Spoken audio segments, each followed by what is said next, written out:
나라는 국민이 구한 겁니다. 비상계엄 해제를 그때 국민이 달려가지 않았으면 해제됐겠어요? 국민이 달려가니까 군경이 소극적으로 임무 수행을 한 거예요. 그렇기 때문에 비상계엄 해제가 된 거고요. 과정을 보시라니까요. 국민이 나라 구한 게 맞아요. 우리는 이제 그 사건이 넘어왔는데 법적으로 도장을 찍어준 거 아니에요. 그렇지 않습니까? 도장 찍은 거죠. 그럼 나라는 국민이 구하셨고 우리는 도장을 찍었고 그게 정확한 표현이지. 재판관이 뭐 어떻게 나라를 구합니까? 네, 안녕하세요. 지금 뭐 무직이고요. 그 다음에 책 써가지고 지금 뭐 홍보할 필요가 있고요. 그다음에 한겨레 신문을 종종 구독하는 독자입니다. 문영배입니다. 네. 요즘 많이 바쁘신 것 같습니다. 네. 책도 내시고 네. 하면 선고 과정에서 이후에 일상적인 생활을 할 수 있을까 걱정을 하셨다고 하는데 일상으로 회복은 좀 되셨나요? 예, 됐습니다. 요즘 주로 어떻게 하루를 보내고 계신가요? 이게 이제 주로 강연 요청 거절하고 아, 인터뷰 요청 거절하고 때로 강연 나가고 때로 인터뷰 나가고 뭐 그렇게 합니다. 지금 일단은 공식적으로는 무직이십니다. 네. 무직으로 지금 들고 계신 취미가 있으신가요? 지금? 테니스 좀 많이 하고요. 네. 산책 가고요. 그리고 사람 좀 만나고요. 그렇습니다. 롯데 자이언츠의 상당히 오래된 팬으로 알고 있는데 네. 요즘 직관도 좀 가졌네요. 한 번 했어요. 아, 사직구장. 예, 이겼나요? 그날 이겼어요. 아, 네. 요즘 롯데 경기 어떻게 평가하십니까? 회복이 필요하다. 소비 쿠폰을 풀든지 뭘 해가지고 좀 회복을 해야 된다고 생각합니다. 지역 복권 생활을 좀 오래 하시다가 현재 네. 지역 복권을 좀 하시게 됐다는 계기, 그리고 생활을 하시면서 지역 복권 생활이 좀 대방하님께 네. 미쳤던 영향. 그러니까 이제 연수원 다닐 때는 제가 인권 변호사를 하겠다고 여러 사람한테 말했어요. 근데 이제 36개월 복무를 마칠 무렵에 진로를 결정해야 되잖아요. 근데 별 자신이 없더라고요. 그래서 제가 생각한 게 이제 지역 복권을 하자. 그러면 한 군데 이렇게 딱 고정이 되니까 인사에 신경 쓸 필요가 없잖아요. 그러면 일하는 게 좀 낫지 않겠나. 그렇게 생각했고, 예상대로 지역 복권이 저가 성장하는데 많은 도움을 줬다. 그러니까 지역 복권 갈 때 제가 인사에 신경 안 썼듯이 승진이나 전보나 이런 거 뭐 크게 중요한 게 아니다. 이런 것을 뒷받침해 줬다. 저는 그렇게 생각하거든요. 그래서 지금 저는 지역 복권 제도를 다 전면적으로 실시해야 된다고 저는 봐요. 근데 많은 사람들이 그러면 썩을 거다. 그런 이야기를 많이 하세요. 근데 일본하고 우리를 빼고 다 지역 복권이에요. 그러니까 발령받으면 동의 없이는 전보하지 않아요. 그게 뭐냐 하면 사법 독립의 최소한의 요건이에요. 그러니까 인사를 하면 판사가 흔들린다고 보는 거예요, 선진국은. 우리나라는 흔들리라고 교류 인사를 하는 거 아니냐. 그게 제 생각이에요. 그러니까 지역 복권을 하는 사람들이 지역 유지들하고 유착하려고 하는 게 아니에요. 지역 복권이 원칙이에요. 왜 판사가 인사를 합니까? 한 군데 딱 머물러서 자기 일에 전념하고. 그게 이상인 거예요. 그래서 우리나라에 오면 모든 제도가 다 그냥 뭐랄까 수정이 된다 할까요? 그래요. 그러면 지역 복권 중에 문제가 있는 사람이 있어요. 그 사람만 이렇게 조치를 취하면 되잖아요. 평균 현상을 벗어나지 말자. 요게 제약이 되기도 한다 이 말씀도 하셨었는데 네. 어쨌든 그 발언이 많은 이들에게 좀 인상을 주셨었는데 이 외에도 또 오랜 법관 생활 하시면서 좀 지켜왔던 신주 그 한기택 판사님이 돌아가셨잖아요. 그분이 입버릇처럼 하는 말이 판사는 뭐가 되겠다 생각을 버리는 순간 진정한 판사로서의 삶이 시작된다라고 말씀하셨어요. 저는 그게 제일이라고 봐요. 뭐가 되겠다. 이런 걸 버려야 된다. 그래야 진정한 판사다. 아까하고 똑같아요. 인사에 신경을 쓰면요. 어려움이 많아요. 인사를 되도록 신경 쓰지 않게 그렇게 제도 설계를 할 필요가 있다.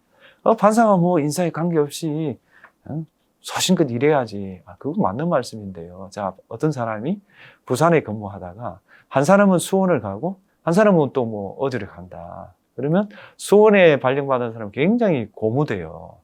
근데 저기 좀 멀리 간 사람은 굉장히 위축된단 말이에요. 거기서 신호를 읽는단 말이에요. 아, 내가 이래서는 안 되겠구나. 그럼 어떻게 되겠어요? 사법행정권자의 뜻에 아무래도 좀 동조가 일어나지 않겠어요? 그게 인사입니다. 법관을 흔들 수 있는 거는 인사밖에 없어요. 밖에서 뭐 항의하잖아요? 뭐 또 국회의원들이 항의 방문하잖아요? 그 영향 거의 없습니다. 그런데 그 영향을 받아 결정을 바꿀 만한 판사 없어요. 그런데 검증된 건 아니지만 인사는 영향력을 가지고 있다. 저는 그런 생각이에요. 그 평균인의 삶을 벗어나지 말자는 그런 신조 말씀하신 것 중에서 그러면 이걸 실천하기 위해서 또 어떤 구체적인 어떤 뭐 방침이나 생활 태도나 이런 걸 그러니까 저 평균인의 삶을 보고 따라하는 거죠. 예를 들면 어떤 게 있을까요? 그런 게? 그러니까 이제 재산 같은 것도 되도록이면 네. 정의를 안 받으려고 노력했고요. 평균인이 아닌가? 그 다음에 뭐, 자가용은 있지만, 뭐, 가능하다면 대중교통을 이용한다든지 뭐 하는 거고, 취미생활 같은 것도 평균인이 하는 취미생활, 뭐, 골프도 좀 치긴 쳤지만, 저는 뭐, 칠 때도 뭐, 1년에 뭐, 100번 안 나가다, 그것도 오래전에 그만뒀거든요. 그러니까 취미생활이라든지, 뭐, 이렇게, 그 사람들 삶을 이렇게 좀 닮아가는 거, 그런 게 좀 필요하지 않나. 근데, 뭐, 재테크에 관심을 갖는다든지, 이렇게 하면, 그럼 그게 평균인의 삶인가요? 자꾸 좀 헷갈리는데, 재산도 좀 평균인의 재산이 좀 가깝게 유지하도록 하고, 그다음 취미 생활이나, 그다음에 생활 방식이나, 이런 것들을 좀 평균인의 삶에 좀 맞춘다. 이런 노력이고요. 그게 왜 필요하냐, 이렇게 자꾸 묻더라고요. 한번 생각해 보세요. 좋은 판사가 되는 방법은 동시대 사람을 이해하는, 그게 방법이에요. 동시대 사람을 이해하는 방법 여러 가지가 있잖아요. 제일 쉬운 게 평균인의 삶을 사는 거예요. 평균인의 삶을 살면 이해가 돼요. 스스로가 평균인이잖아요. 그래서 뭐 다 단정적으로 말할 건 아니지만 평균인의 삶에서 벗어나지 않겠다는 것은 지키든 지키지 못하든 한 번 정도 생각해 볼 필요가 있다. 판사의 삶과 국민의 삶이 저는 유리되는 거는 그건 좀 곤란하다. 그렇게 생각합니다. 그 부분에 대해서 사모님은 다 동의를 하시고 그 동의하는 것 같지는 않아요. 아 그래요? 저는 동의한다고 생각했는데 네. 최종적인 제 결론은 동의하는지 안 하는지 잘 모르겠다. 네. 그래도 아직까지는 큰 문제 없이 그러니까 뭐 폭발 직전인지도 모르잖아요. 잘 살피셔야겠네요. 네. 동시대 사람들 이해하시려는 노력을 하시면서 이제 법관 생활 하셨는데 그러면 가장 좀 기억에 남는 판례 혹은 그런 제가 한 건 아니지만 저는 헌법재판소가 동성동본 불원에 대해서 헌법 불합치한 결정, 그게 제일 저는 기억이 남아요. 그게 왜 그러냐면요, 동성동본 불원이 위헌이다, 그건 누구나 생각할 수 있어요. 근데 왜 안 없어졌겠습니까? 저는 그게 표 때문에 그렇다고 봐요. 국회의원들은 표에 도움이 안 되면 안 해요. 저는 그렇게 보거든요. 근데 헌재 재판관들은 표에 영향을 안 받잖아요. 그리고 임기가 보장되어 있기 때문에 직을 연연할 필요가 없어요. 그래서 국회가 국민의 대표니까 존중해야죠. 그러나 국회의 뜻이라고 해서 무오류가 아니에요. 그래서 견제와 균형, 상권 분립이 있는 거예요. 그러므로 국회도 사법부를 존중해야 됩니다. 되시기 전으로 잠깐 가서 그 책에 이제 쓰신 내용이 헌법의 존립을 해하거나 뭐 파기를 목적으로 하는 그동안 어쨌든 대학교를 다녔다. 네. 헌정질서가 파괴되건 말건 저항권을 행사하건 말건 이렇게 책을 쓰셨는데 혹시 뭐 그 시절에 좀 판단을 유보했었다 뭐 이런 행동에 대해 좀 마음의 부채가 네, 있죠. 그때 저 대학교 1학년 때인가 2학년 때인가 내가 정확하게 기억 못 하겠는데요. 그 학교를 가려고 하는데 경찰이 학생증을 보여달라는 거예요. 그래서 제가 거절을 했어요. 그랬더니 그 그 경찰이 저를 파출소로 연행해 갔어요. 2시간 있다가 나오게 됐는데 그게 말이 돼요? 어떤 법률, 어떤 헌법에서도 근거가 없는 행동이잖아요. 그러면 제가 그걸 항의하고 투쟁을 할까요? 뭐 그런 거 투쟁하고 그렇게 뭐 시위도 하고 뭐 그렇게 할 수도 있죠. 근데 저는 저걸 뭐랄까요? 법률의 힘을 통해서 그걸 한번 바로 잡아봐야 되겠다. 그러니까 사법시험 치는 동안에는 그런 건 좀 유보할 수 있는 거 아닌가. 저는 그렇게 생각했고, 오히려 그 학교 다닐 때 제가 학생 운동을 안 했기 때문에 그 판사하는 동안에 그 나름 개혁, 뭐 진보 이런 데 좀 더 관심을 오래 가졌던 거 아닌가. 어떤 부채의식. 그러니까 민주주의를 내 힘으로 만들지 못했잖아요. 근데 그 혜택은 저도 다 봤잖아요. 그러니까 판사가 되었으니까 그걸 좀 갚아야 된다. 저는 그렇게 생각했어요. 그래서 그냥 연수원 들어가셔서 노동법 학교 예, 그렇습니다. 임관하셔서는 우리법 연구회. 예, 뭐 다 그런 연장선상이고요. 우리법 연구회가 뭐 자편향이다, 뭐다, 좀 그것도 관용과 자제가 없는 거거든요. 판사들끼리 모여서 학술 연구 단체를 하겠다는데 그것도 관용하지 않는 거 아니에요. 해체하라, 법복 벗어라, 뭐 이런 거 아니에요. 근데 우리법 연구에서 다른 주제가 뭐냐면요. 이정열 판사 아시잖아요. 연도는 제가 기억 못 합니다. 양심적 병력 거부, 병력법 위반 무죄예요. 욕을 얼마나 먹었습니까? 근데 그로부터 딱 14년 뒤에 헌법재판소가 그 헌법 불합치 결정을 내리고 관련 사건 다 무죄 받았어요. 그러니까 우리법 연구회가 먼저 말한 건 맞지만 틀린 이야기를 하는 건 아니에요. 그리고 양심적 병력 거부는 기본권 보장을 위해서 자유민주주의라면은 반드시 해야 될 내용이지. 그게 빨갱이 사상이 아니에요. 빨갱이 나라에 양심적 병력 거부가 어디 있어요? 그러니까 뭔가 착각하는 거예요. 자유민주주의는 존 스튜어트 밀에 의하면은 사상의 자유가 제1이잖아요. 그런데 우리나라 자유민주주의는 사상의 자유가 제일 밑이에요. 말씀하신 대로 자유민주주의를 표방하면서 계엄이 선포가 됐었는데 그 계엄 선포 당일날 밤에는 TV 봤어요. TV 자막으로 봤고 좀 이따 그 화면이 뜨더라고요. 그러면 그때 무슨 프로그램을 보고 계실까요? 생각이 안 나요. 네. 자막. 자막이 떴어요. 네. 처음에 나왔을 땐 해외 토픽인 예, 해외 토픽인 줄 알았어요. 뭐 비상계엄 했길래 무슨 어느 나라가 이 시기에 비상계엄을 하나 이렇게 생각했지. 자막이 원래 간단하잖아요.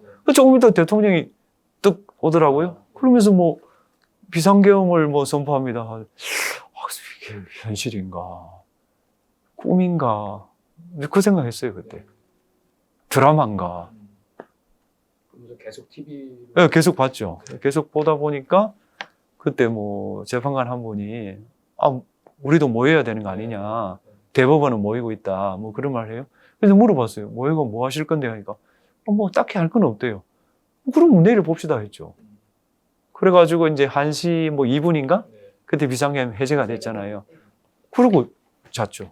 그 중간에 계속 그 국회 상황 시민 맞고 이런 것들 계속 TV로 봤죠. 예, TV로 봤고 비상계엄 해제됐으니까 뭐 해제되지 않겠어요? 그걸 뭐 안 따를 방법이 있겠어요? 그래 잤죠. 계엄은 왜 일어났다라고? 저는 잘 모르겠어요. 뭐 생각해보신 적 없어요. 피청구인의 관점을 제가 어떻게 할 수가 없잖아요. 회제적 접근을 저는 생각해봤는데 이해가 안 돼요. 헌법에 보면 제적 과반수면 해제를 하게 돼 있잖아요. 할 수 있잖아요. 그럼 제적 과반수가 야당에 있었잖아요. 그 헌법을 공부를 하면 그게 될 수가 없거든요. 그래서 저는 잘 모르겠어요. 언제로 오겠구나 이 생각은 또 바로 하실 그 다음날 했어요. 그 다음날 출근길에 틀림없이 기자가 와 있을 거 아니에요. 네네. 한마디 해야 될 거 아니에요. 그래서 전국이 혼란스러울수록 헌법이 작동돼야 된다. 그 말을 했어요. 그 헌법을 한번 찾아보세요. 탄핵이 있잖아요. 그렇게 생각했죠. 그걸 준비해 가신 말씀. 예. 그 출근하면 전화가 와요. 공보관이 기자 지금 뭐 몇 명이 와 있습니다. 질문한답니다. 뻔할 거 아니에요. 그래서 한 문장, 제가 한 문장을 좋아하거든요. 한 문장을 어떻게 할까 하다가 그렇게 했어요. 탄핵으로 갈 거라는 걸 주무시기 전엔 생각을 못하셨고. 못했어요. 그때는 생각을 못했고 일어나서 네. 기자가 와 있다고 하니 지금 기자가 와 있으면 질문을 하려고 하는 거 아니에요. 네. 그때 생각한 거죠. 그때 생각해 보니까 네. 탄핵 이거는 헌법이 작동한다. 헌법이 작동하면 헌법에 뭐 이에 관한 조항은 뭐 뻔하잖아요.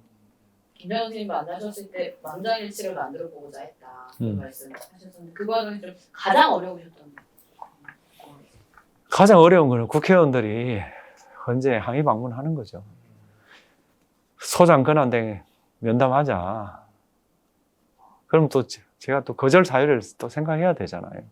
뭐 그런 게 제일 힘들었죠.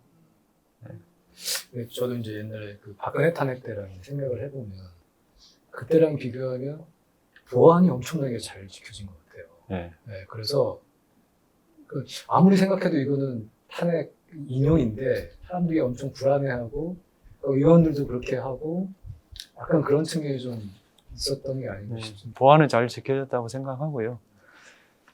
뭐 하여튼 저는 제 개인적으로 국회의원 항의 방문이 제일 힘들었습니다. 오히려 내부 논의 이런 것보다 네. 논의는 순서대로 가고 있었어요. 그 4월 1일에 첫 판결이 있었던 거고 거기서 바로 이제 8대 0이 나왔다고 예. 하셨고요. 예. 그러면 그런 느낌이 왔기 때문에 그날 판결해야겠다. 그런 면도 있지만 그거보다는 저는 4월 4일 선거가 D-Day라고 생각했어요. 데드라인. 네, 데드라인. 그걸 늦출 수는 없다. 그걸 늦추면 이건 탄핵 사건이 표류될 가능성이 높다고 봤어요. 그럼 역산으로 하면 4월 4일이면 4월 1일 정도는 표기를 해야 이게 될 거 아니에요. 그렇게 된 거예요. 그게 데드락설이 막 3월 27일, 3월 네. 25일 막 이때 나왔는데 네. 그리고 그 전에도 뭐 2주 변론 종결 뒤에 2주면은 결정문이 작성이 돼서 3월 말 뭐 그런 얘기가 엄청 많이 나와서 그 말씀을 드릴게요. 자꾸 박근혜 전 대통령 사건과 비교를 하잖아요. 박근혜 전 대통령 사건이 왜 그날 선고됐는지 하면요. 이정미 재판관이 퇴임을 3일 앞두고 있기 때문이에요. 그러니까 결과와 원인을 혼동하시는 거예요. 이정미 재판관이 3일 뒤에 퇴임을 하시니까 그날 선고가 된 거고요. 제가 4월 18일 날 퇴임을 하니까 4월 4일 선고된 거지. 거꾸로가 아니에요. 무슨 말이냐? 탄핵 사건이 그리 빨리 끝날 수가 없어요. 쟁점이 얼마나 많고 기록이 얼마나 많은데요. 그걸 다 검토를 해야 될 거 아닙니까? 결정문 보셔서 알겠지만 쟁점이 10개가 넘습니다. 그럼 예를 들어 볼게요. 자, 비상계엄이 그 비상사태라 해야 되잖아요. 비상사태라고 하는 사람이 있을 수 있고 비상사태가 아니라고 하는 사람이 있을 수 있어요. 그다음에 비상사태라도 병력을 동원할 필요성이 있나 없나가 돼요. 되죠? 그 다음에 그럼 위헌이라 칩시다. 위헌이라도 탄핵이 정당화된다. 정당할 만큼 중대하다. 아니다. 이렇게 질 수 있어요. 이것만 해도 가지가 몇 개잖아요. 그 나머지 쟁점이 많았잖아요. 그걸 사람마다 다 다르게 나갈 수는 없어요. 그러니까 어떻게 하냐 하면은 인용론에서는 이걸로 논거를 삼는다. 기각론에서는 이걸로 논거를 삼는다라고 정리를 해요. 자기 입장과 관계없이 그게 제일 낫겠다. 설득하는. 이렇게 쟁점을 정리를 해서 요거는 쟁점 정리. 그 다음 2번 정리, 3번 정리. 이러면 10몇 개인가 정리를 하는데 필요한 시간이 그 정도 돼요. 그러니까 평의의 필요성도 그 정도까지 갖고 그 다음에 시간으로 봐도 역순이 가능하잖아요. 4월 18일이니까 4월 4일 정도는 선고를 해야 되지. 그 다음은 한 주밖에 안 남잖아요. 그건 너무 불안하잖아요. 그래서 제 개인적으로 생각한 D-Day가 4월 4일이에요. 그 역산을 해보시면 4월 1일이잖아요. 그러니까 논의가 충분히 돼가 쟁점이 정리가 다 됐어요. 그 다음에 선고도 지금 미룰 수가 없어요. 그러니까 제가 할 수 있는 말은 이제 표결 합시다. 꺼내야 될 거 아니에요. 그게 그 표결한 거무렵이에요. 거무렵. 그게 맞아 떨어진 거예요. 그래서 지금 뭐 결정문이 좀 잘 써졌다 하잖아요. 그래서 그래요. 쟁점을 다 토론해보고 이게 제일 논거가 제일 설득력이 있다. 그 다음에 그 논거를 이렇게 표현하는 게 제일 맞다. 그걸 다 논의를 했다니까요. 그러니까 마지막에는 최종적으로 완성된 인용, 최종적으로 완성된 기각만 남은 거예요.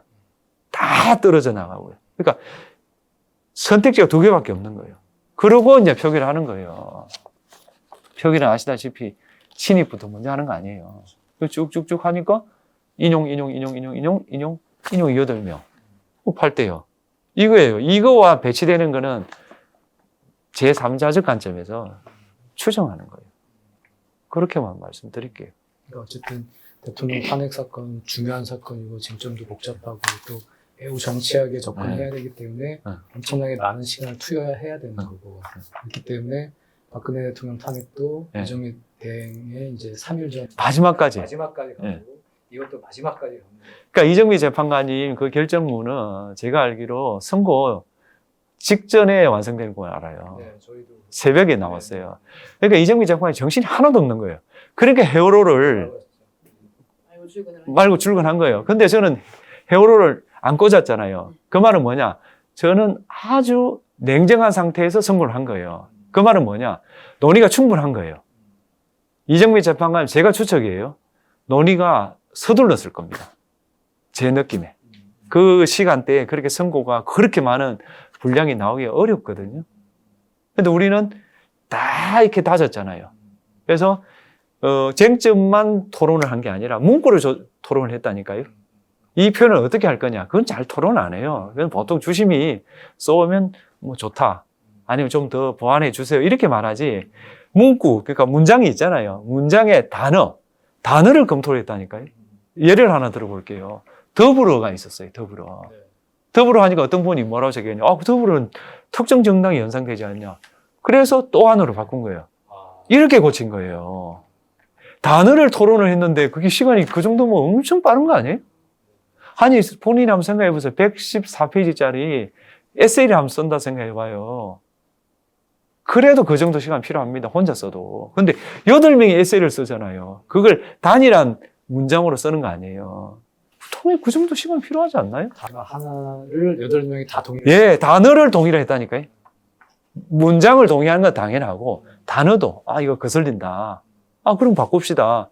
또한 어떻습니까? 좋습니다. 또한 통과. 이런 식이에요. 그분이 결정이 되고 평일을 하시고 나서 앞에도 그렇고 뒤에도 그렇고.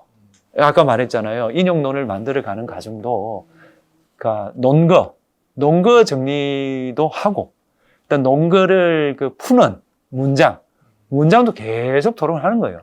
그다음 기각론도 논거를 토론하고 문장도 계속 토론해요. 쭉 가죠. 그래 이제 4월 1일이 됐잖아요. 표결이 됐잖아요. 기각론은 캐비넷에 들어가고 이제 인용론만 남은 거예요. 인용론에 대해서 또 이제 문장, 그다음에 단어 다 한 거예요. 그래가 나온 게 거기 때문에 저는 개인적으로 탄핵 결정문 중에서 완성도가 좀 높았다. 제 스스로 생각해요. 그 이유는 저희들 공을 많이 들였거든요. 그 한 명이 쓰는 거하고 8명이 쓰는 거하고 그 차이가 있을 거 아니에요. 지구상에 존재하는 모든 텍스트 중에 예. 가장 많은 퇴고를 거친. 저는 그렇게 봐요. 저 책 냈지만요, 책 그렇게 교정 안 했어요. 지금 제 개인의 그거잖아요. 어떻게 보면 저한테 이해관계가 더 크잖아요. 그런데도 얘한테 쏟은 정성의 몇십 배를 결정문에 썼어요. 완벽한 인용 결정문, 기각 결정을 만들어 놓고 이렇게 예. 그래서 적어도 문장이 이상하다, 논리가 이상하다 소리는 우리가 안 들어야 되겠다. 결론이야 우리는 설득할 자신이 있었지만 당연히 그 결론에 동의할 수 없는 사람은 문장을 지적한다든지 논리를 지적한다든지 할 거 아니에요. 불만이니까. 그런 정도 시비는 우리가 좀 차단을 해야 되겠다. 저는 그렇게 생각했어요. 그 사이에 사실 여러 가지 시나리오도 나오고 있는데 막 복도에 목소리가 울릴 정도로 크게 다퉜다 이런 얘기도 막. 고성을 저는 들은 적이 없어요. 밖에서는 들렸는지 모르겠는데 안에서는 들은 적이 없어요. 이게 이제 왜 이렇게 오래 걸렸는지 그 밖에서 봤을 때 이제 설명도 해주셨는데 이전에 이제 인터뷰 보시면 선거가 급하다면서 왜 자꾸 다른 탄핵 소추를 끼워 넣습니까? 이제 이런 말씀하셨어요. 네. 거꾸로 이제 여쭤보면 그러면은 다른 탄핵 소추 사건은 윤석열 탄핵 이후로 미뤄도 되는 거 아니었나요? 지금 거꾸로 생각해요. 탄핵 소추를 늦게 할 수 있는 거 아니에요. 대통령 탄핵 사건이 워낙 중요하니까 적어도 그게 계류 중인 상태에서는 다른 탄핵 소추는 조금 늦출 수 있는 거 아닌가요? 근데 어쨌든 좀 사건이 왔으면, 자, 왔어요. 네, 네. 그러면 최우선 심리하는 거 맞아요? 네. 그럼 이 사건은 다 방치해야 되냐? 그렇지가 않아요. 우리가 대충 봤어도 기각해야 될 사건이 있었어요. 그럼 그 사람은 왜 구제를 받지 못합니까? 그 사람도 허용하는 한, 시간이 허용하는 한 심리를 받아서 구제가 돼야죠. 그렇지 않습니까? 국가라는 게 계속 연속이 돼야 되지 중단할 수 있나요? 그래서 대통령 사건을 최우선적으로 심리한 건 맞지만 우리가 언제 다른 사건 안 한다고 했습니까? 같이 했어요. 그러다 보니까 당연히 대통령 탄핵 사건이 처리 속도에 영향을 미칠 거 아니에요. 그래서 제가 묻고 싶은 것은 국민이 헌재 보고 늦었다 말할 수 있어요. 근데 어떻게 국회가 그런 이야기를 하냐고요. 자기들이 사건을 그렇게 만들어 놓고서 많이 넣어 놓고서 우리 보고 왜 빨리 안 끝내냐고 말하는 것은 저는 모순이다. 그렇게 생각하는 거예요. 그 중간에 이제 있었던 게 이제 한덕수, 이창수, 최재해 이제 탄핵 소추가 뭐 하여튼 뭐 순서는 조금 다른데 대통령 탄핵 뒤로만 해도 적어도 한덕수 총리 거는 들어왔죠. 한덕수 총리는 위헌이지만 중대성이 인정 안 된다. 그 국민의 신임을 배반한 정도 아니다. 이렇게 해서 탄핵안이 기각이 됐는데 저는 그 한덕수 총리의 그 헌법 부작위, 국회 게다가 또 헌법재판관을 임명하지 않은 것, 정대선 재판관만 이제 이건 명백한 탄핵 사유가 된다고 보셨는데 이게 탄핵 사유가 안 된다고 보는 저는 뭐 논증이 조금 부족했을 수도 있다. 그 지적 겸허히 받아들입니다. 그 이상 제가 드릴 말씀은 없습니다. 아까 이제 저희 그 여쭤본 것 중에 협상의 기술을 여쭤봤는데 그 재판관마다 그 관심 사항이 달랐고 이런 저는 뭐 그렇게 생각하지는 않았고요. 않았고 어쨌든 논증이 좀 부족하다는 지적에 대해서는 저는 뭐 겸허하게 받아들이겠습니다. 근데 재판관님도 그 하면 좀 기각 의견 네. 쓰셔가지고 저는 거기에 대해서 비판하는 거에 대해서 회피할 생각은 없습니다. 비판 달게 받겠고요. 그 정도로만 말하겠습니다. 화에 대하여라는 책에 대해서 말씀 주셨었는데 막말을 자제하는 거 네. 해주셨었어요. 근데 말도 많았고 재판관에 대한 또 공격도 많이 있었는데 네. 그런 공격들에 대해서는 좀 어떻게 보셨어요? 저는 뭐 크게 뭐 중요하게 생각 안 했어요. 제가 중요하게 생각한 건 국회의원들의 항의 방문이에요. 네, 소장 면담 좀 하자. 그게 제일 좀 화가 나는 뭐 화가 난다 이런 차원보다 납득이 안 됐어요. 그럼 저 탄핵 사건 심리하고 있는데 국회의원을 만나서 그럼 어쩌라고요? 그게 맹세를 해야 됩니까? 뭘 기대하는 거예요?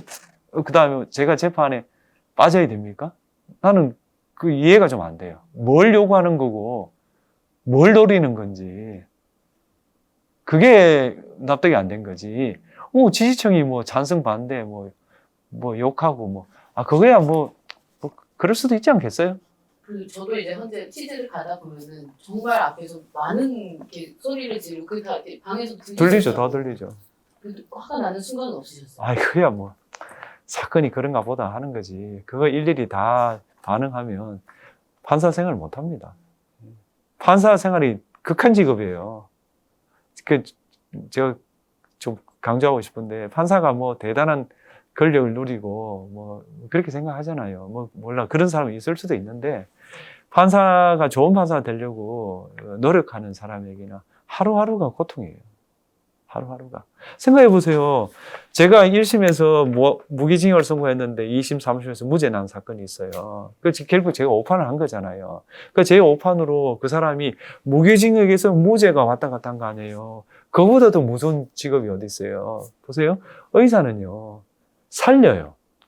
때로는 죽여요. 판사는 죽은 사람 살리기 어려워요. 결국 안 죽여야 될 사람 안 죽이는 정도밖에 안 된단 말이에요.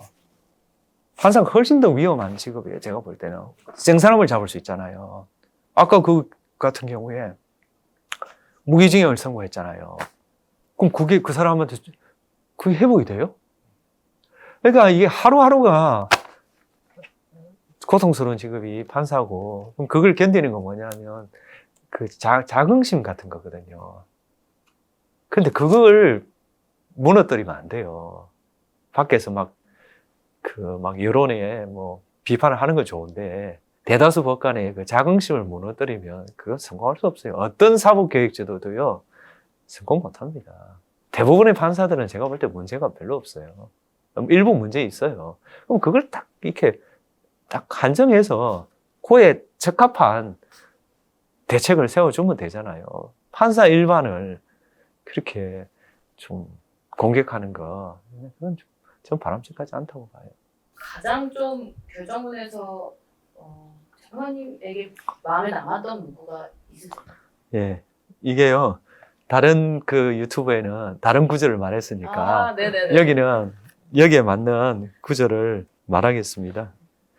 그 이에 관한 그 정치적 견해의 표명이나 공식적인 의사결정은 어디까지나 헌법상 보장되는 그 민주주의의 본질과 조화될 수 있는 범위에서 이루어져야 한다. 이 문장이에요. 그럼 여기서 이제 민주주의의 본질이 나오잖아요. 민주주의의 본질을 우리는 관용과 자제라고 봤어요. 관용과 자제의 이유는 견제와 균형을 하기 위해서. 그러니까 민주주의가 돌아가는 원리는 견제와 균형이라고 봤어요. 그러니까 견제와 균형을 이루는 그 규범이 있을 거 아니에요. 그 규범이 첫 번째는 헌법이죠. 근데 헌법만 갖고 다 될까? 그게 레비츠키 교수가 말하는 그 상호관용과 제도적 자제라는 그 비공식 규범이 민주주의 본질이다. 우리는 그렇게 생각했어요. 우리 8명 다 동의했어요. 그 문장이 좀 강조하고 싶어요. 관용과 자제라는 그 키워드는 재판관님께서 아닙니다. 다른 재판관이 했어요. 어떤 분이 하시나요? 밝히는 그런데 그분이 그 책을 읽고 상당히 자기가 감명을 받았다라고 화두를 꺼냈고, 저도 그 책을 읽어봤고, 다른 사람도 그거다. 그러니까 그 문장을 왜 썼냐면요, 어떤 변호사는 왜 그 쓸데없는 문장을 넣었냐라고 했어요. 왜냐하면 피청구인의 잘못만 지적하면 되지 국회의 잘못을 왜 이야기하냐. 그건 우리 결정을 다 보지 않아서 그래요. 우리가 분명히 밝혔어요. 성문의 헌법에 따를 경우 피청구인은 위헌이고 중대함으로 파면되어야 된다 썼어요. 그 다음에 그럼 피청구인의 관점에서 이걸 한번 정당화시켜 보자고 생각한 거예요.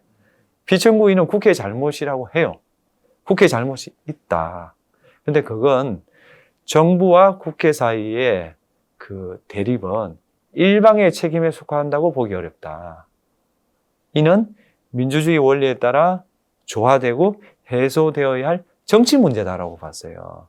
정치는 정치로 풀어야지. 왜 병력을 동원해서 문제를 해결하려고 하냐. 이건 그 민주주의 본질인 관용과 자제를 벗어난 거다.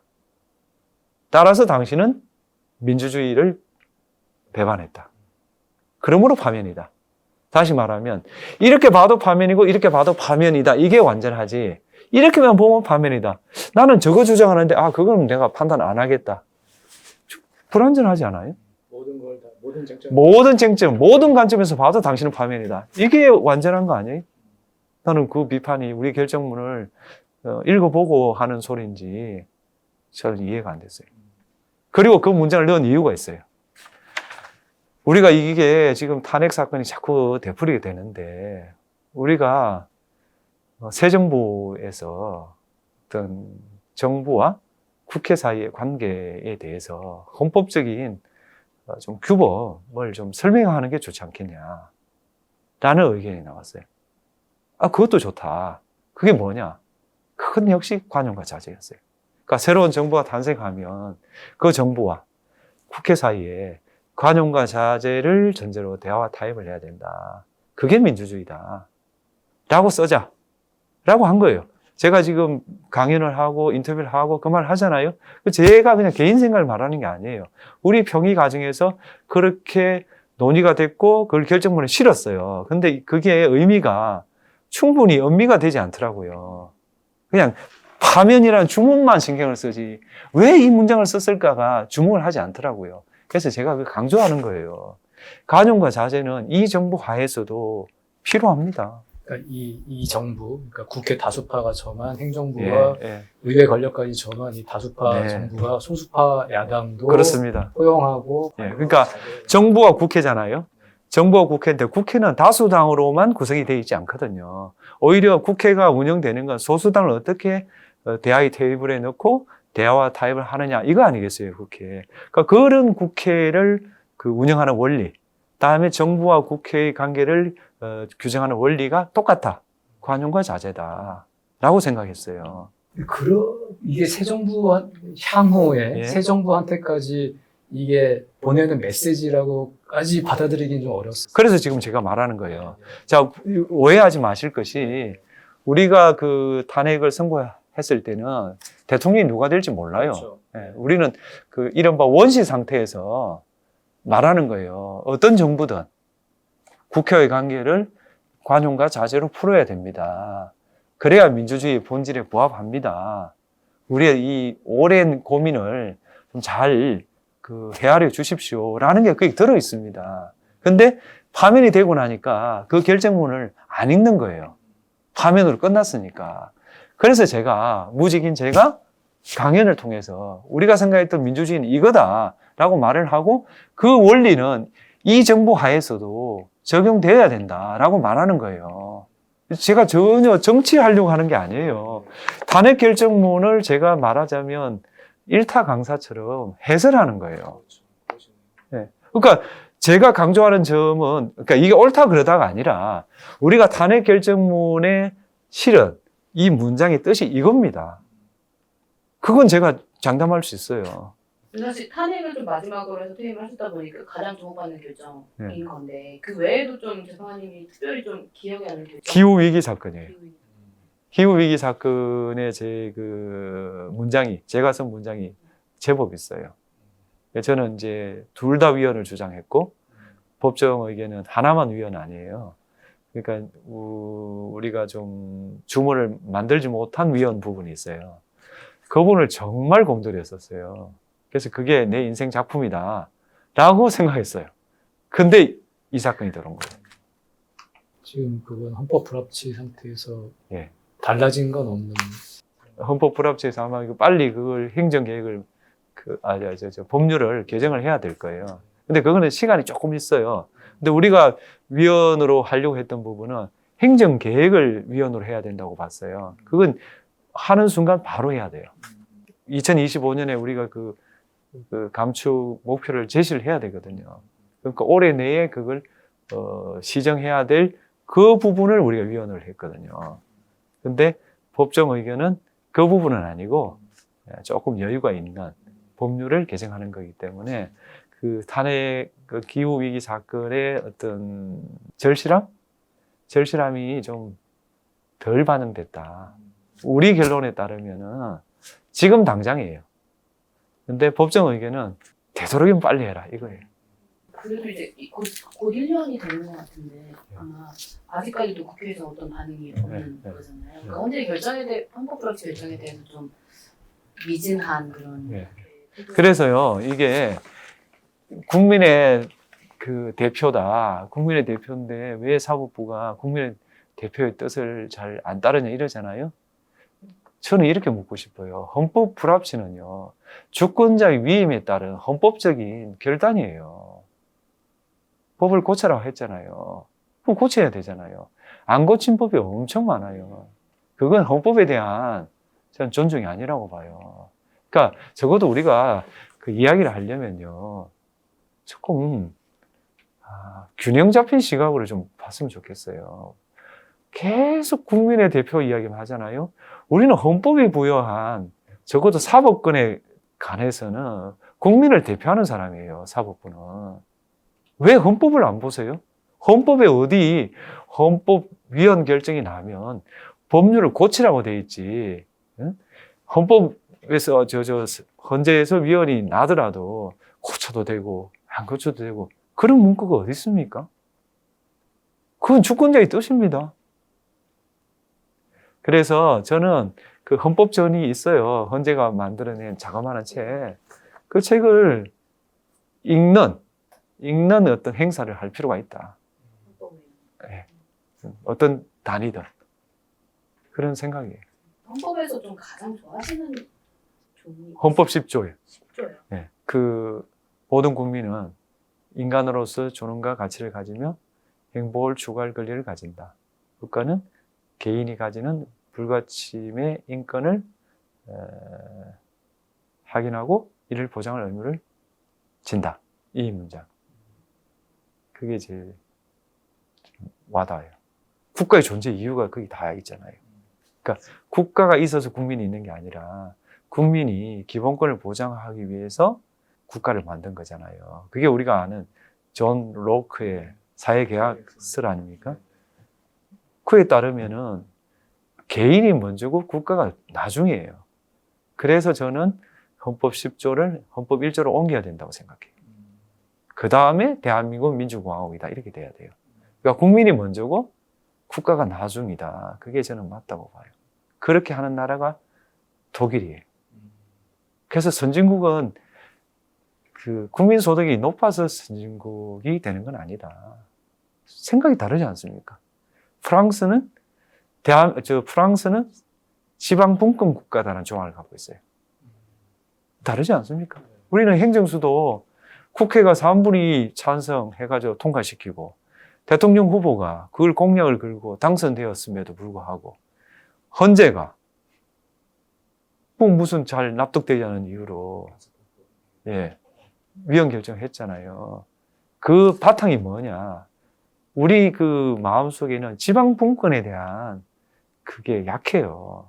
그렇기 때문에 나는 그런 헌재 결정이 나올 수 있었던 사상적 배경이라고 봐요. 헌법, 제가 말한 이런 헌법적 사고를 갖고 있는 사람은 그 사건에 위헌 결정할 수가 없어요. 제가 재판관이라면 당연히 합헌이고요. 관련해서 지금 뭐 개헌 논의도 이어지고 있는데 지금 헌법 10조를 1조로 옮기는 것, 지방분권 강화, 그 외에 또 주거권을 좀 명시했으면 좋겠어요. 주거권은 의식 주 중에서 주 아니에요? 제가 볼 때 의식은 웬만하면 해결됐어요. 주가 해결이 안 돼요. 어떻게 나타나냐면 서울은 집이 없어서 난리고 지방은 집이 남아서 난리예요. 그리고 부가 양극화가 일어나고 있는데 그 대표적인 예가 집이에요, 집. 그래서 집을 투자의 대상이 아니라 기본권의 목적물로 만드는 게 필요하다. 그렇게 한 나라가 있어요. 그렇게 기본권을 명시하면 국가의 정책 우선순위가 바뀔 수밖에 없어요. 왜냐하면 기본권을 보장하기 위해서 국가가 노력해야 되기 때문에 그걸 상징적으로 표현하는 방법으로 모든 국민은 적절한 주거에서 살 권리가 있다. 라는 사회권 조항을 하나 넣는 게 좋겠다. 그러면 국가의 정책 우선순위는 어떻게 하면 국민들한테 적절한 주거를 제공할 건가? 사회주택을 만들어야 될 의무가 생기는 거죠. 그래서 언제까지나 이렇게 부동산이 주거의 목적이 아니라 재산 정식의 목적이 되어서 되냐 이거예요. 집이라는 거는 가족들과 함께 따뜻하게 밥을 먹고 이야기를 나누고 미래를 꿈꾸는 그런 공간이 돼야 되지. 내가 어떻게 하면 큰 부자가 되나. 그 투자 수단으로, 때로는 투기 수단으로 집이 사용된다는 거, 그 비극 아닙니까? 이런 선진국에서. 그래서 선진국은 예를 들면요, 임대주택 있잖아요. 임대에 관해서 우리는 뭐 2년 아니에요? 내가 알기로 독일은 기간 제한이 없어요. 사유 제한만 있어요. 사유가 없는 한 계속 살아요. 그 근거가 뭐겠어요? 그 근거는 제가 볼 때 주거권이에요. 주거권이라는 기본권이 있기 때문에 주택의 소유자도 임차인을 함부로 쫓아낼 수 없다는 관념이 나올 수 있어요. 근데 지금 우리나라는 집은 투자의 수단이에요. 투자의 수단은 소유권자가 왕이에요. 소유권자인데 내가 내 마음대로 집도 세를 못 내놓냐. 그게 바로 임대차, 삼법이 악법이라고 말하는 근거예요. 그거야말로 주택을 기본권으로 생각 안 하는 거예요. 한번 생각해 보세요. 부산하고 서울하고 차이 제일 많이 나는 게 뭐냐? 집값이에요. 이런 이야기를 헌법을 개정하면서 해야 되지. 맨날 무슨 권력구조. 권력구조도 중요하지만 저는 이런 게 더 중요하다. 그리고 권력구조를 바꾸면 당장 좋은 대통령이 나올 것 같습니까? 저는 썩 그렇게 생각 안 합니다. 하면 선거를 이제 하시는 순간 하시면서 이제 전국이 좀 기본적으로 혼란이 좀 잠재워질 것이다라고 좀 보셨나요? 네. 실제로 좀 저는 그렇게 봤고 제가 생각한 정도로 안정이 됐다고 봐요. 대선을 치렀고요.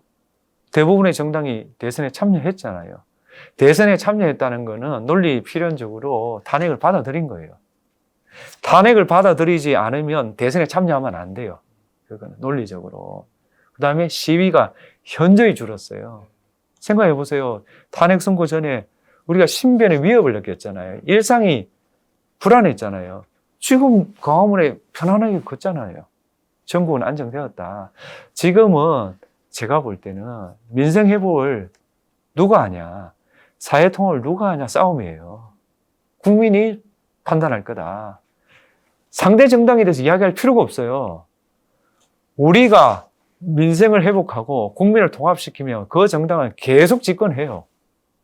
그 말을 좀 하고 싶어요. 그럼 탄핵 이후 새 정부의 행보가 사회 통합의 방향으로 가고 있다. 저는 대통령은 의지가 저는 확고하다고 봐요. 나머지는 제가 말씀드리기 좀 그래요. 대통령은 민생 회복과 사회 통합 의지가 확고하다. 그게 제 그냥 느낌이에요.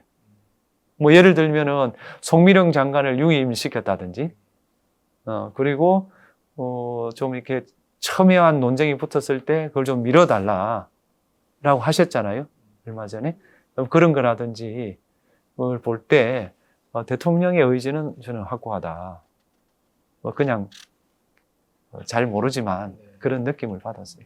대통령 파면이 좀 우리 사회에 남긴 것은 무엇이라고? 민주주의가 대한민국에 뿌리 내렸다.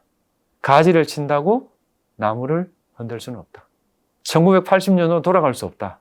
는 게 확인되었다고 생각해요. 1980년도 비상계엄을 했고 2024년도 비상계엄을 했어요. 결과가 다르잖아요. 1980년은 우리가 졌고 2025년은 우리가 이겼어요. 그 이유는 지금은 민주주의가 뿌리 내렸기 때문이다. 저는 그렇게 생각해요. 그걸 되돌리려고 한다? 불가능합니다. 그게 불가역적인 겁니다. 그게 되돌리려는 시도였고. 되돌리려고 시도한다면 그건 망상이다. 저는 그렇게 생각해요. 총무인이었던 윤 전 대통령의 내란재판 관련한 기사도 좀 왠지 궁금해요. 왜냐면 형사재판에서도 이제 혼자 같은 주장을 계속 이어가거든요. 저는 그 부분에 대해서는 언급하고 싶지 않아요. 말도 하기 싫으신가요? 아니야, 그런 뜻이 아니라 네. 어쨌든 저는 그런 언급을 안 하는 게 예의에 맞는 거 아닌가. 저는 인간에 대한 예의 차원에서 드리는 말씀이에요. 사실 사법개혁 관련해서도 좀 여쭤보려고 하는데 현재 추진되고 있는 사법개혁에 대해서 좀 전반적으로는 좀 어떻게? 전반적으로는 순서가 대법원이 이제 안을 내야죠. 두 번째는 국회와 대법원 간에 그 논의를 해야 되죠. 그 논의는 제일 문제가 지금 대법관 30명 정원 아니에요. 그건 신속하고 공정한 재판을 받기 위한 수단이에요. 그 자체가 목적이 아니에요. 그러면 수단이라는 것은 비교를 해야 되잖아요. 그러면 대법원이 기존에 낸 안이 있어요. 그 다음에 국민의힘 계열 정당이 낸 사법개혁안이 있습니다. 그것과 민주당이 제기한 안이 있잖아요. 그걸 논의 테이블에 올려놓고 비교하는 토론을 해야 됩니다. 계속 그 논의는 다 끝났고 지금 결단할 문제라고 하잖아요. 그건 과거예요. 지금은 집권 세력이 달라요. 그 다음 대법원도 다르잖아요. 현 집권 세력과 현 대법원이 이 문제에 대해서 논의한 적이 없어요. 과거의 논의를 현재의 논의로 대체할 수는 없는 겁니다. 따라서 지금은 결단할 시기가 아닙니다. 논의할 시기입니다. 그리고 논의할 때는 총론, 강론 다 해야 됩니다. 총론, 강론. 대법원이 좀 안을 내야 된다. 그러니까 대법원이 안을 먼저 내야 되고요. 당연히 현재의 집권 세력은 안을 냈잖아요. 그럼 현재의 대법원도 안을 내야죠. 그래야 대화가 되는 거 아니에요? 근데 대법원이 예를 들면 국회의 문제점은 이거다. not because다. 이렇게 말하면 어떻게 공통 요소를 잡아요? yes, but을 해야죠. 당신이 5개 제기했는데 쟁점 그 중에 몇 개는 받는다. but 이거는 못 받는다. 대안은 이거다. yes, but을 해야 yes만 모으면은 공통적인 거 아니에요. 그 다음에 but은 대안을 내는 거 아니에요. 그렇게 이게 합의에 이를 거 아니에요. 근데 지금 계속 not because만 하고 있어요. not because. 그렇게는 결론이 안 납니다. 그리고 논의에 참여하지 않으면 논의의 대상이 됩니다. 한 번도 여기에 어긋난 적이 없어요.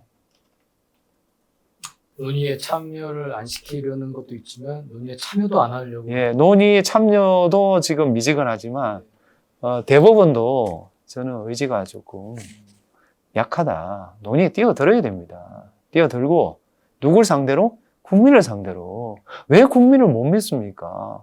국민을 상대로 지금 대법원이 걱정하는 문제가 있잖아요. 응? 상고제도를 좀 손을 봐야 된다. 이런 이야기도 있잖아요. 상고 사건이 많은 것은 상고하지 말아야 될 사건이 올라오는 면도 있다는 주장도 있거든요. 그런 것도 그렇게 생각하신다면은 실상을 대면서 국민을 설득해야죠. 그리고 가령 대법원이 하급심 판사를 증언하는 게 시급하다 생각하면 그것도 논리를 대시고 요구하는 숫자를 말해야 되고, 그다음 대법원이 지금 하급심의 사실 인정을 조금 제가 볼 때는 추측한데 건드리는 것 같거든요. 그거 바람직한 게 아니거든요. 근데 그 원인이 뭐냐? 하급심이 부실하다는 거거든요. 그럼 하급심이 부실한 원인을 제거하고, 그러니까 현 상태를 종합적으로 검토를 해야 되는 거지. 다른 건 다 그대로 두고 어쨌든 대법원 사건이 많지 않냐. 그러니까 대법관 숫자를 늘리겠다라는 것은 우리가 계획을 다룰 때 우리가 생각해야 되는 종합적 고려에 어긋난다. 그 계획을 한다면은 그 현상이 정당한가부터 따져야 되고, 정당하지 않다면 그 원인이 뭔가를 진단을 해야 되고, 그 원인을 제거하기 위한 수단이 뭔가 이렇게 나열을 하고, 그래야 토의에 들어가야 되는 거 아니에요. 그럼 지금 대법원에 가는 사건 그 상고가 정상적이냐 말이에요. 정상적이지 않아요. 정상적이지 않은 이유 중에 하나가 뭐냐? 하급심이 부실해요. 그러니까 주장컨대는. 그 원인이 뭔가, 예를 들면 그래요. 서울중앙지방법원 형사합의부 재판장을 만났어요. 최근에 일주일에 재판 몇 번 하냐? 4번 한다는 거예요. 4번. 그럼 뭐 판결을 언제 쓰냐니까 하루 기록 봐가지고 합의해가지고 선고를 한대요. 그게 어떻게 사건 처리가 되겠어요? 그러니까 사건 심리가 부실하다, 늦다 이런 이야기가 나오는 거 아니에요. 그럼 방법은 뭐예요? 그 서울중앙법원 형사합의부 2배, 3배 늘려줘야죠. 늘려주고 나서 왜 심리가 이렇게 부실하냐, 왜 늦냐라고 말할 수 있는 거 아니에요? 이거는 해결 안 해주면서 왜 대법원만 이야기하냐는 거예요. 그렇지 않아요? 좀. 그리고 대법원의 나라는 1심, 2심에서 끝납니다. 싱가포르는요, 2심입니다. 3심 재판이 권리가 아닙니다. 그게 또 그렇다는 게 아니라 그런 것도 다 좀 종합적으로 고려를 해봐야 되는 거지. 재판은 무조건 3, 4번 해야 된다는 걸 전제로 놓고 제도 설계를 하면 됩니까? 사법자원이라는 게 그렇게 무한정이 있는 게 아니지 않나요? 그렇게 좀 종합적으로 저도 사법계획에 대해서 동의하고 평생 사법계획을 저거 외쳤지 않습니까? 동의합니다. 근데 방안, 이 수단이라는 거는 종합적인 고려를 해야 됩니다. 이런 목적을 위해서 수단을 썼는데 결과적으로 역효과가 나는 게 있습니다. 왕왕. 그걸 이야기하는 겁니다. 제 이야기는. 전반적인 제도. 종합적으로 고려해야 되고 그러면 시간이 필요하다. 그런데 논의가 끝났고 결단을 할 거다. 이 말은 논의가 필요 없다는 거잖아요. 저는 그건 아니라고 봅니다. 퇴임하실 때 이제 헌재의 다양성도 좀 네. 강조를 하셨었는데 좀 왜 다양성이 필요하다고 보시고 어떻게? 그러니까 다양하지 않으면요. 저는 그 행정수도 이전 위헌 결정 그게 나는 제 나름대로 구성해 볼게요. 서울 판사와 서울 판사의 대결이었다 봐요. 그게 지역법관이 4명만 있었어도요. 그 위헌 결정 날 수 없어요. 지역법관이 제가 볼 때는 그 위헌 결정은 납득이 안 돼요. 그러니까 이렇게 다양한 사람을 앉혀놔야 종합적으로 고려가 됩니다. 근데 서울 판사들이 볼 때 수도가 서울인 거는 당연하잖아요. 계속 옛날부터 그 무슨 경국 대전부터 계속 서울이었으니까 서울이지 무슨 소리야 이렇게 생각하는 거 아니에요. 그건 전제가 돼요. 지역법관은 그게 전제가 안 돼요. 그러면 결론이 달라져요. 이게 단적으로 드러나다시피 경험이 중요합니다. 그래서 경험이 다른 사람을 좀 최고법원에 넣어야 되는데 그러려면 다양해야 되잖아요. 예를 들면 직역, 그러니까 판사만 뽑을 게 아니라 뭐 변호사 경험, 뭐 교수 경험, 그다음에 헌법 연구관 경험 이런 사람들로 좀 넣어줘야 되고, 그다음 성별, 남자 여자 들어가야 되고, 그다음에 지역도 들어가야 된다. 판사를 뽑더라도 지역 법관을 오래 한 사람 있잖아요. 그런 사람도 한 명 정도 넣어줘야 이게 360도 이렇게 점검이 가능하다. 근데 지금은 한 90도만 관찰하고 어떤 사물을 정의할 그런 위험이 있는 거 아닌가. 판사로 100% 채운 재판소예요. 판사 출신으로. 그러면 어떤 경험이 있냐. 판사들은요, 진실이 기록에 있다고 생각해요. 나는 기록에 100% 진실이 있지 않다고 생각해. 그건 누가 잘 아냐? 변호사가 잘 알아요. 오랜 판사를 하다가 변호사 한 사람이 이구동성을 하는 말이 있어요. 기록이 진실이 다 아니다. 이구동성을 그래요. 당사자한테 들어보고 따져보고 해보면 자기 당사자 말이 맞다는 거예요. 그리고 그걸 확인할 수 있는 비법률적 방법이 있다는 거예요. 근데 재판을 해보면 판판이 오판이 난다는 거예요. 그게 뭐냐? 판사는 사건 진실에 관해서 기록을 통해서 봐요. 근데 진실은 기록을 통해서, 그러니까 흔적을 남길 수도 있지만 기록이 안 될 수도 있는 거 아니에요. 그렇지 않아요? 그래서 판사로 100% 헌법재판소를 채운다? 저는 위험하다고 봐요. 지금 신간이 1위이더라고요. 에세이 분야 1위를 바로 이렇게 찾았는데 여전히 좀 재판관에 대한 관심이 굉장히 뜨겁네요. 최근에 그 버스 정류장 이제 온라인에 했는데 좀 지속적으로 계속 좀 인기 기절일까요? 뭐라고 생각하나요? 그건 아니고요. 저는 지금 비수도권 대학에서 자리를 알아보고 있습니다. 이게 제 계획이고 그 외에는 계획이 없습니다. 당연히 정치도 안 할 거고 당분간 공직도 안 맡을 겁니다. 당분간이라는 건 그거는 우리가 알 수 없는 거 아니에요? 내일 무슨 일이 벌어질지 그건 우리가 모르는데 그렇게 말하는 거는 제가 책임질 수 없는 거다. 내가 책임질 수 있는 건 하여튼 당분간은 안 한다. 어쨌든 공직으로서 어쨌든 사회에 기여할 지금 공직에서 나왔잖아요. 나왔으면 여기서 길을 찾아보는 게 도리 아니에요. 그게 저는 대학으로 생각한 거고 대학도 비수도권 대학이 좋겠다고 생각했어요. 그걸 찾아본다. 그러면 계획이 된 거잖아요. 그 사람에게 뭐 다른 계획을 물어보는 거는 저는 좀 안 맞는 주장이다. 안 맞는 질문이다. 그렇게 생각해요. 제가 아무것도 안 하고 있으면 아무 계획을 말 안 하고 있으면 이거냐 물어보는데 제가 계획을 말했잖아요. 그렇게 말하고 싶어요. 다른 데 나오는 게 어떤 변호사 개혁을 안 하시죠? 그러니까 영리 목적 변호사 개혁은 안 한다. 그러니까 그거는 막혔잖아요. 네네. 그러니까 제가 할 수 있는 게 진짜 많지 않아요. 예. 대학에서는 어떤 강의를 좀 하고 싶으세요?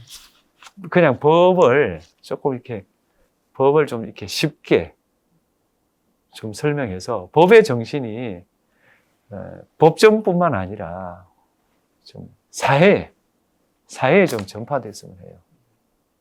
그러니까 지금 우리가 법 하면은 가두잖아요. 로스쿨생 아니면 뭐 법을 알아야 돼 이거 아니에요. 그렇지 않아요. 생각해 보세요. 창업을 한다 쳐봐요. 창업을 하면 여러 가지 장애가 있잖아요. 그 중에 하나가 법적인 문제예요. 그런 데 대해서 뭐 좀 초보적인 이해를 좀 갖추고 있으면 훨씬 도움이 될 거 아니에요. 그래서 그런 걸 내가 한번 좀 해보면 좋겠다. 그좀 여쭤가시긴 했는데 그래도 혹시 퇴임 이후에 좀 만났던 시민 중에 기억에 남는 좀 일화 있으세요?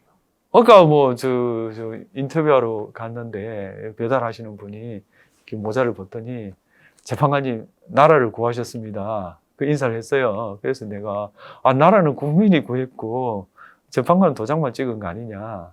다른 방송에도 했지만 그 말을 했어요. 그러니까 나라를 구하셨다고 인사하는 분이 많은데 나라는 국민이 구한 겁니다. 비상계엄 해제를 그때 국민이 달려가지 않았으면 해제됐겠어요? 국민이 달려가니까 군경이 소극적으로 임무 수행을 한 거예요. 그렇기 때문에 비상계엄 해제가 된 거고요. 과정을 보시라니까요. 국민이 나라 구한 게 맞아요. 우리는 이제 그 사건이 넘어왔는데 법적으로 도장을 찍어준 거 아니에요. 그렇지 않습니까? 도장 찍은 거죠. 나라는 국민이 구하셨고 우리는 도장을 찍었고 그게 정확한 표현이지. 재판관이 뭐 어떻게 나라를 구합니까? 그래도 감사 인사를 많이 표현하시고 이제 버스에서 박수 받은 네, 그때가 제일 좀 멋쩍었어요. 아니 이제 버스를 탔는데 기사님이 마이크를 갖고 있더라고요. 그러면서 이 버스에는 문영배 재판관님이 타고 계십니다. 그까지도 뭐 박수 한번 칩사 된 거예요. 박수 사람들이 다 뻥쳐가지고 박수도 안 쳤어요. 그래요? 예. 이게 뭐지 이런 상황. 누구지 이렇게 뭐 이러요. 내가 너무 뭐라 해야 되나 뭐. 기사님 오버를 너무 뭐라 해야 되겠습니까? 그 창피한 건 아닌데 뭔가 멋쩍은 거 있잖아요. 그게 제일 좀 인상 남네요. 부산에서요. 예. 사실 최근 이번 주에도 굉장히 많은 글을 올리셨어요 블로그에. 네. 독서일기를 계속 기록하시는 이유 있으실까요? 그 책을 읽잖아요. 근데 읽었는데 읽은 책을 또 사요, 제가요. 그래가지고 그거를 기록을 해놔야 되겠다 해서 블로그를 쓴 거예요. 그러니까 읽었는지 모르고 또 샀다. 예. 그래서 책을 살 때 검색을 해봐요. 내가 읽었나 안 읽었나. 예. 그래서 공부를 하는 거는 끝이 없다. 예. 그 흔적으로 이렇게 블로그 쓰는 거예요. 예. 블로그 쓰는 거 편한 게 많아요. 이게 자기가 글 청탁을 받잖아요. 2시간이면 쓸 수 있어요. 웬만큼은 그 주제에 대한 제 그 소감이 있잖아요. 그 소감을 이렇게 좀 적당하게 이렇게 하면 제가 문학 속의 재판이라는 그 글을 문학 사상에 기고를 한 적이 있어요. 했는데 그것도 하루 안 걸렸을 거예요. 그냥 쓰는 걸 이렇게 편집해가지고 끝에 소감만 딱 붙이면 되잖아요. 표절 문제도 없잖아요. 뭐 지금 블로그에 뭐 논문 쓴 것도 아니고 굉장히 편해요. 그리고 그 블로그 할 때 막 가족이 뭐 이렇게 쓸데없는 일을 하냐고 막 했어요. 제가 엄청 지청구를 들었어요. 지금 그게 책이거든요. 그러니까 쓸데없는 게 장기적으로 도움이 된다니까요. 이 에세이 보면은 한 2번 읽으신 책도 예. 있고 5번 읽은 책도 있어요. 다시 읽게 되는 어떤 이유나 까먹었어요. 생각이 안 나요. 그러니까 이 책이 그러니까 이 시점에 이게 생각이 나는데 네. 책 내용 기억이 안 네, 나서 네, 다시 그러니까 그 제일 많이 읽은 게 아마 법의 정신일 거예요. 네. 그러니까 제가 법의 정신이 뭘까? 이런 질문을 당연히 법관은 많이 하잖아요. 그럼 딱 떠올라야 되잖아요. 안 떠오르는 거예요. 그러니까 책을 더 보면 지난번에 이게 보였는데 이번에 읽으면 이게 보이는 거예요. 그래서 제가 쭉 쓴 거 보면 쓴 내용들이 다 달라요.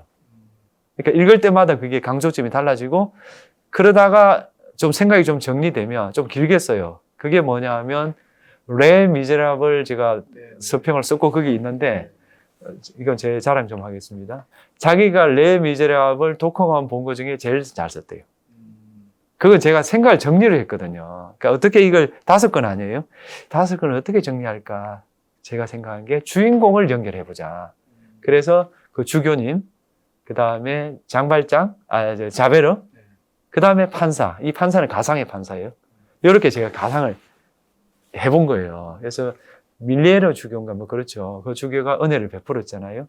아, 또 장발장도 그 넣었구나. 장발장이 이제 개가 천선하잖아요. 그 대척점에 누가 있냐면 자베르가 있단 말이에요. 자베르는 법률 만능주의잖아요. 근데 이 그 장발장이 그 자베르를 살려주잖아요. 그걸 못 견뎌요, 얘가. 자살. 그래 자살하잖아요. 그러니까 법률 만능주의의 종은 아니에요.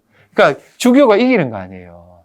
그래서 저는 그 레 미제라블이 독자를 판사로 상징했다고 봐요. 당신들 19년 이렇게 살리지 마라. 19년 살려도 이 사람이 개선이 안 됐잖아요. 근데 밀리에르 주교가 은초대를 주면서 장발장이 비로소 뉘우치잖아요. 그러면서 새로운 사람으로 피어나는 거 아니에요. 이 책도 관계가 있죠. 밀리에르의 주교가 장발장의 호의로 나타나는 거죠. 그렇게 이제 쓰는 거죠. 그러면 가장 잘 쓴 독후감이라는 평가를 누가 한 건가요? 그 아는 사람이. 지인께서. 아는 사람이 자기가 레 미제라블 독후감을 다 읽어봤지만 이게 제일 낫다. 너무 기쁘셨. 그때 좀 기뻤어요. 예. 그 글을 쓰는 이유하고 관련해서 이제 10년 지나서 내가 삶을 제대로 살아가고 있나 없나 따져볼 때 네. 썼던 글이 잣대가 될 것이다. 네. 될 수 있을 것 같다. 이렇게 쓰셨는데 이번 책 정리하시면서 막 보셨을 때 좀 그 잣대를 평가하셨을 때 어떻다? 평균 이상이다. 아, 그런 생각이 들고 그걸 제가 설명을 드릴게요. 좋은 법률가 되는 방법은 나는 왜 법률가가 되려고 했나 계속 질문을 하는 거예요. 근데 상당수의 법률가들이 그 질문을 안 해요. 그럼 질문을 하잖아요. 그럼 내가 답을 할 거 아니에요. 근데 그건 역시도 글을 써놔야 돼요. 글을 써놔야 그게 비교가 돼요. 말로 하면은 선의로 까먹어요. 안 남잖아요. 그 글을 써놔야 일기든 뭐든 써놔야 내가 이 잣대에 비춰서 내가 제대로 살고 있나 아닌가 판단할 수 있는 거 아니에요. 그래서 글을 쓰는 게 중요하다. 그래서 일기를 쓰는 게 중요하다. 저는 일기를 이제 블로그에 쓴 거 아니에요? 좀 다소 뭐 이런 방법으로 쓴 거지만 저는 일기도 있거든요. 그러니까 일기는 아니지만 이 쓰는 노트가 있어요. 그건 있고. 근데 이제 최근에는 이제 블로그에 쓴 거고 그런 거죠. 지금 사회에 가장 추천하시는 책 이런 것도 좀 여쭤보고 싶은데 아무래도 호의에 대한 아니에요. 이거 제외하고 말씀해 주세요. 책이요. 책이 너무 많으니까. 저는 어떻게 민주주의는 무너졌는가, 레비츠키. 그 책을 한번 읽어봤으면 좋겠어요. 이 사회에 좀 필요한 거 아닌가 싶어요. 제가 계속 강조한 게 이제 간용과 자제잖아요. 그 책에 나오잖아요. 한번 읽어봤으면 좋겠어요. 하시다 보니까 강연이 좀 적성에 맞다고 느끼세요? 네, 강의 좀 재밌는 것 같아요. 그러니까 강연은 보통 하면은 강의를 주로 하고 질의 답변을 잘 안 받잖아요. 그게 편하니까. 근데 저는 강의를 갈수록 줄이고 있어요. 질의 답변을 받아요. 질의 답변이 되게 재밌어요. 어떻게 이런 생각을 하지 하는 질문이 되게 많고, 그냥 이게 아무 생각도 없이 답변했는데 그게 이렇게 좀 박수를 받을 때 그게 은근히 기뻐요. 가장 당황했던 답변. 별로 없어요. 아까 나라를 구하셨습니다. 그것도 듣는 즉시 내가 나라는 국민이 구하셨지 재판관은 도장을 찍은 거 아니냐. 그거 그냥 바로 한 거예요. 바로. 근데 그런 게 강연을 통해서 확인이 많이 돼요.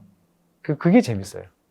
그러니까 막 PD가 막 연출을 촘촘하게 계획하는 게 아니라 대충 컨셉만 정하고 길거리에 나가는 거예요. 그래가지고 상황 따라 대응을 하는데 그 상황이 너무 재밌어가지고 그 만든 프로그램이 저는 MBC의 무한도전이라고 봐요. 그런 느낌이 들어요, 저는. 매일매일 도전이에요. 강연하시는 게 거의 무한도전 찍는. 예, 저는 무한도전 찍는 거라 생각하고 오신 분들도 좀 좋은 것 같아요. 이제까지 강의 중에 좀 반응이 썰렁했던 건 없었던 것 같아요. 무한도전을 되게 좋아하시는. 무한도전 엄청 좋아했어요. 왜냐면 놀면 뭐하니도. 놀면 뭐하니는 그때보다 좀 재미없는 것 같아요. 되게 죄송합니다, PD님. 유머가 이렇게 프로그램 좋아하신다고 하셨는데 유머가 이렇게 유머러스함은 어디서 나오는 거예요? 좋아해요, 제가. 좋아요. 그러니까 웃는 것도 좋아하고 웃기는 것도 좋아해요. 그러니까 이게 좀 느는 것 같아요. 책을 읽다가 이렇게 빵 터지는 순간들이 좀 예. 있더라고요. 글을 쓰시면. 그러니까 사상이라는 거는 계속 관찰하다가 이걸 한번 비틀어줘야 되거든요. 그래야 그게 재밌어요. 그리고 유머라는 거는 되게 보면 자기를 낮출 때 웃겨요. 예, 자기 자랑하면 유머가 안 돼요. 그 낮추면 그 자체로 상대방과의 거리를 굉장히 좁혀요. 그래서 우리가 뭐가 일이 안 되잖아요? 일이 어떤 협상을 하는데 일이 안 풀린다. 유머를 한마디 하면 그게 잘 풀릴 수 있어요. 그렇죠. 평의 과정에서도 유머 있어요. 네, 병의 과정에서도. 약간 조금이라도 소개. 아니, 지금 생각이 안 나요. 그 지금 너무 갑자기 들어온 거라서 유머를 한마디 하면 그냥 뭐 분위기가 싹 좋아지면서 그냥 뭐 또 이렇게 좀 치고. 예, 이렇게 되는 경우가 있어요. 그래서 왠지 김영두 재판관님이랑 케미가 좀 있으실 분. 아니, 그분도 좋고 다른 분도 좋아요. 저는 그 뭡니까 저 재판관들 중에 다 사이가 좋았어요. 제 그 생존 방법이 있어요. 척을 지지 않는다는 거예요. 저는 뭐 대체로 법관 생활 오래 했지만 척을 진 사람은 저는 거의 없었던 것 같아요. 제 생각에. 예. 그게 제가 좀 생존하는데 가장 중요하지 않았나. 그 척을 지지 않으려면은 도움되는 게 유머예요. 그러면 최근에 즐겨보시는 예능 프로그램. 1호가 될 수 없어. 그걸 보세요? 네. 그게 왜 재밌나요? 웃겨요, 그냥. 그게 뭐 그러니까 왜 재밌냐고 물으시면 그 코미디를 잘못 이해. 코미디는 그냥 웃기는 거지. 이게 왜 웃기지 생각하면 그건 안 웃기는 거예요. 그냥 재밌어요. 그러니까 예를 들면 김지혜 씨하고 박준영 씨가 뭐 예약했네 안 했네 뭐 이런 거 있잖아요. 그게 너무 웃겨요. 또 공감도 하시나요? 막 이렇게. 그렇죠. 우리 세대하고 좀 비슷한 이야기잖아요. 뭐 그런 거라든지. 그 다음에 뭐 뭐더라? 유재석 씨가 나오는 프로들도 보면 뭐 SBS의 틈만 나면이라든지 뭐 또 놀면 뭐해? 뭐 이런 것도 보면 뭐 요새 뭐 그거 하잖아요. 서울가요제. 서울가요제 하는데 윤도현이 나오는 거예요. 윤도현. 야, 윤도현 내가 엄청 좋아하는데 윤도현이 왜 거기 나와요, 거기. 뭐 그런 거 재밌잖아요. 재밌으면 되는 거 아니에요? 우리가 배가 좀 고파도 재밌으면 살 수 있어요. 근데 재미도 없고 배도 고프고 뭐 취직도 안 되고 이게 사람이 이게 막 되는 거 아니에요. 그래서 나는 국가가 코미디언들한테 그 예술 수당을 좀 줘야 된다. 지금 코미디 프로가 없어요. 다 없어져요. 배우 콘서트가 살아나게. 그죠? 그러니까 국가가 좀 예술 수당 주잖아요. 예술인 수당. 그 속에 좀 코미디언도 좀 넣어서 좀 많이 웃게 하자. 그게 행복 지수가 올라가는 거 아니에요?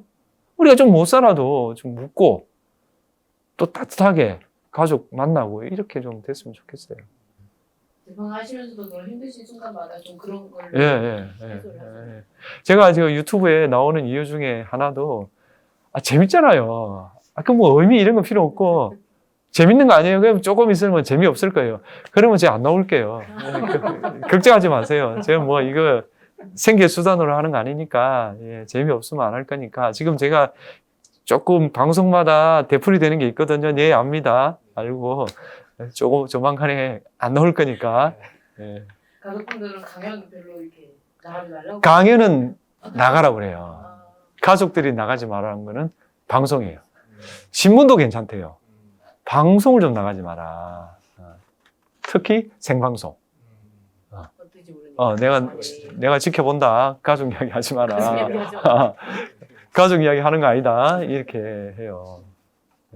그때도 이제 태인 씨 너무 친해 보이시더라고요. 아들이 이렇게 부르는. 제가 하여튼 아들하고 저하고 친해요. 아들하고 저하고 정치 논쟁을 해요.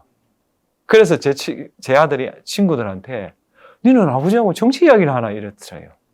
나는 걔하고 정치 논쟁하는 게 너무 재밌어요. 걔 약간 보수거든요. 보수고 쟤는 뭐 조금 진보에 가깝잖아요. 논쟁하는 게 되게 재밌어요.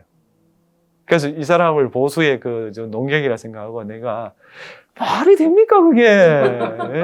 억지를 그만 부리세요. 좀 인정할 거 인정하세요 하면 그 아들이 당신 이야기는 하라고. 당신은 당신들 이야기하고 자기는 자기들 이야기하고 뭐 이런 식으로 그 댓글을 해요. 근데 우리 애도 그 능력이 좀 있어요. 좀 웃겨요, 얘가. 되게 잘해요. 아니 저 부자가 유튜브를 하시면 될 것 같아요. 아, 엄청 재밌을 것 같은데. 우리 아들 지금 저 길을 여러 가지 보고 있는데 한정하고 싶지 않아요. 유튜브 얘기를 한 적은 없죠. 네.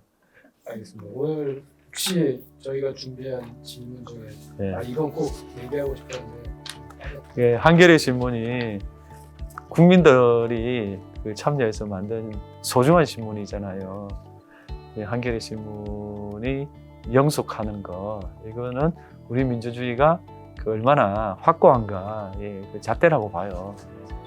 한겨레 신문이 또 잘 버텼으면 좋겠어요. 그런 질문이 좀 빠져 있는 것 같아요. 한겨레 신문에 네. 중요한 질문입니다. 예. 좋은 말씀 감사합니다. 네. 열심히 하겠습니다. 네.